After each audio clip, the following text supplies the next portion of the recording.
السلام علیکم دوستوں، کیسے ہیں؟ امید کرتا ہوں سب ٹھیک ٹھاک ہوں گے۔ میں ہوں محمد علی، آپ دیکھ رہے ہیں اسلام کی باتیں۔ آج ہم بات کریں گے درود شریف اور استغفر اللہ۔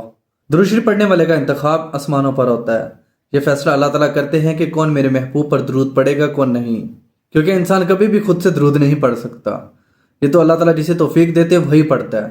سب سے پہلے اپنے محبوب پر اللہ تعالیٰ خود درود پڑھتے ہیں، ان اللہ، سب سے پہلے اللہ تعالیٰ، اس کے بعد والملائکہ، تو پھر اللہ تعالیٰ فرشتوں کو حکم دیتے ہیں کہ میرے محبوب پر درود پڑھو۔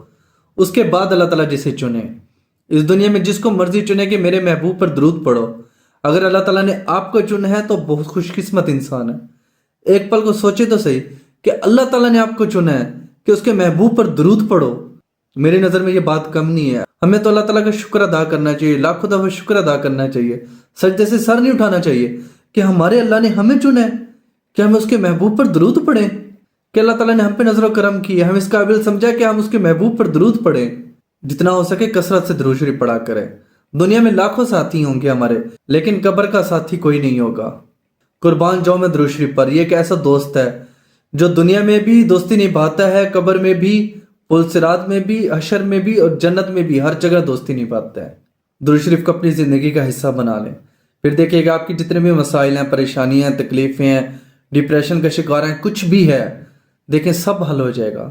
اگر آپ پریشان ہیں یا ڈپریشن میں گہری سے گہری ذہنی دباؤ کا شکار بھی ہے نا، اب دیکھیے درود شریف پڑھیں گے انشاءاللہ راحت ہوگی۔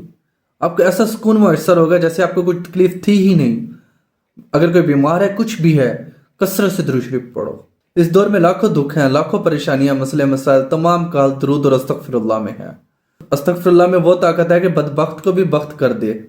درود شریف کی کثرت کے ساتھ ساتھ استغفر اللہ بھی پڑھا کریں، پھر دیکھیں کہ آپ کی زندگی میں بہاریں آئیں گی، آپ کی زندگی بالکل بدل جائے گی۔